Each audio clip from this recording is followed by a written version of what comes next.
പുതിയ ബാഗ് മേടിക്കണം. ബാഗെല്ലാം കീറി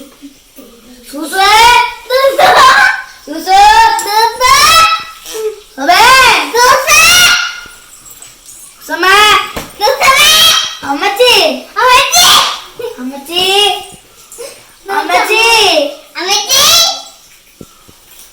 അമ്മച്ചി ഇങ്ങോട്ട് വാ, ഇങ്ങോട്ട് വാ.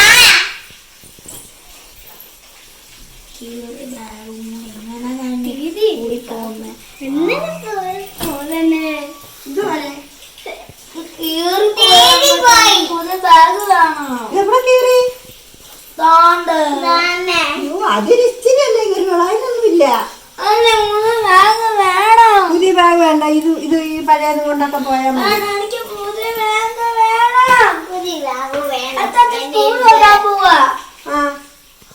അന്നേരം ഇത് മതി. പുതിയ ബാഗൊക്കെ കൊണ്ടുപോയല്ല പഠിക്കണ്ട, പഴയ ബാഗ് കൊണ്ടുപോയി വേണം പഠിക്കാന്. അമ്മച്ചി മേടിക്കാൻ നേരത്ത് പുതിയ ബാഗ് കാണിച്ചു. ഞങ്ങൾക്ക് മേടിക്കാൻ ഒന്നും മേടിച്ചെടുത്തില്ലല്ലോ. ഞങ്ങൾ പഠിക്കുമ്പോ പുതിയ ബാഗൊന്നും ഇല്ല. ഞങ്ങൾ പഠിക്കുമ്പോഴാ ഒന്നുമില്ല. അത് കേക്കണോ? എന്നാ വാഞ്ഞോട്ട് ഞാൻ പറഞ്ഞു തരാം.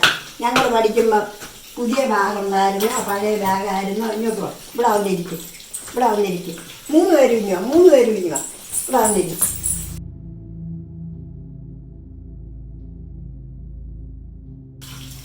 അമ്മച്ചിയൊക്കെ പഠിക്കാൻ പോകുമ്പോ പുതിയ ബാഗ് കൊണ്ടുപോകുന്നല്ലേ മോൻ ചോദിച്ചേ. അമ്മച്ചിയൊക്കെ പഠിക്കാൻ പോകുമ്പോ ബാഗില്ല, കുടയില്ല, പുസ്തകമില്ല. പുസ്തകം എന്ന് പറഞ്ഞാൽ ബുക്കുകളൊന്നുമില്ല. ഒരു കീറിയ 4 പേപ്പറിൻ്റെ ബുക്ക് കാണും. സ്ലേറ്റ്, അന്നത്തെ കാലത്ത് പടി കൊണ്ടുള്ള സ്ലേറ്റായിരുന്നു. അത് ഉടഞ്ഞതായിരിക്കും, മുറി സ്ലേറ്റ്. ഇത്രയും ഒരു കഷ്ണം പെൻസില്. ഇതുമായിട്ടാണ് ഞങ്ങൾ സ്കൂളിൽ പോകുന്നത്. ഞങ്ങൾക്ക് ബാഗില്ല, ചെരുപ്പില്ല, കുടയില്ല, ഒന്നുമില്ല. അന്നത്തെ ഞങ്ങളുടെ ചിന്ത എന്താണെന്നറിയാം? ഒരു നേരത്തെ ആഹാരം. അതാ ഞങ്ങളുടെ ചിന്ത. ഞങ്ങൾ ഇതൊന്നുമില്ലാതെ ഞങ്ങൾ സ്കൂളിൽ പോകുന്നത്. നിങ്ങളിപ്പോൾ 10 മണിക്ക് കഴിക്കാൻ ആഹാരം കൊണ്ടുപോകുന്നു, ഉച്ചയ്ക്ക് കഴിക്കാൻ ചോറ് കൊണ്ടുപോകുന്നു. ഞങ്ങളെന്ത് കഴിക്കുന്നതെന്ന് അറിയാവോ? പട്ടയിലേയും വെച്ച് സ്കൂളിൽ ചെന്നിട്ട് അവിടുത്തെ ഉപ്പുമാവും കുറുക്കലും കുടിച്ച് വൈകുന്നവരെ ഞങ്ങളിരിക്കും. ഞങ്ങൾ ഇതൊന്നും കഴിച്ചിട്ടില്ല.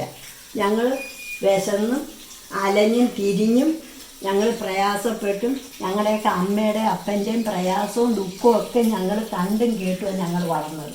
അതുകൊണ്ടാണ് ഇന്ന് ഞങ്ങൾക്ക് അവരെപ്പറ്റി, ഇന്ന് മരിച്ചു പോയെങ്കിലും അവരെപ്പറ്റി ഞങ്ങൾ ഇന്ന് ഓർക്കുന്നത്. എന്താണെന്നറിയാം? നിങ്ങളുടെ സുഖസൗകര്യങ്ങളൊന്നും ഞങ്ങൾക്കില്ലായിരുന്നു. ഇന്ന് നിങ്ങൾക്ക് ബാഗുണ്ട്, കുടയുണ്ട്, ആഹാരമുണ്ട്, ഭക്ഷണമുണ്ട്, എല്ലാം നിങ്ങൾക്കിന്നുണ്ട്. ഞങ്ങൾക്കതൊന്നുമില്ലായിരുന്നു. ഞങ്ങളുടെ അമ്മയൊക്കെ, ഞങ്ങളുടെ അമ്മയപ്പനും ഒക്കെ ഞങ്ങൾക്ക് വേണ്ടി കഷ്ടപ്പെട്ടത് എങ്ങനെയാണെന്നറിയാവോ? അധ്വാനിച്ച് എങ്ങനെയാണെന്നറിയാം? നേരമെടുത്ത് പോയി കുന്താലി കളച്ച് കൊണ്ടുവന്ന് അവരിയിൽ അരി വാങ്ങിച്ച് ഞങ്ങൾക്ക് 8-9 മക്കൾക്ക് തരുന്ന പ്രയാസമായിരുന്നു അന്ന്. അപ്പം നിങ്ങളതൊന്നും അനുഭവിക്കുന്നില്ലല്ലോ. അപ്പം നമ്മുടെ ജീവിതത്തിൽ അമ്മച്ചിമാരൊക്കെ അനുഭവിച്ച് ആ ദുഃഖമൊക്കെ ഒന്ന് ചിന്തിച്ച് ഓർത്ത് അങ്ങനെ വളരണം. അങ്ങനെ വളർന്നെങ്കിൽ നമ്മൾ പഴയകാല ജീവിതത്തിലേക്ക് നമ്മളൊന്ന് എത്തി നോക്കണം. എങ്ങനെ എൻ്റെ അമ്മച്ചിയൊക്കെ ഇങ്ങനെ ആയിരുന്നോ കഴിഞ്ഞ് എന്ന് ചിന്തിക്കണം. അങ്ങനെ 3 പേരും അറിയണം. ആരുടെ മക്കളെ? അമ്മച്ചി പറയുന്ന കേക്ക്. നമ്മുടെ പപ്പായൊക്കെ കിടന്ന് വിഷമിക്കുമല്ലയോ? അതുകൊണ്ട് അതനുസരിച്ച് വളരണം. നല്ല മക്കളായിട്ട്, നല്ല കൂട്ടുകെട്ടും നല്ല ഇതിലും മക്കൾ പോയി പഠിച്ച് മിടുക്കരായി വളരണം. എന്നിട്ട് നിങ്ങൾ വേണം ഇനി ഈ കുടുംബം പുലർത്താൻ. മനസ്സിലായോ?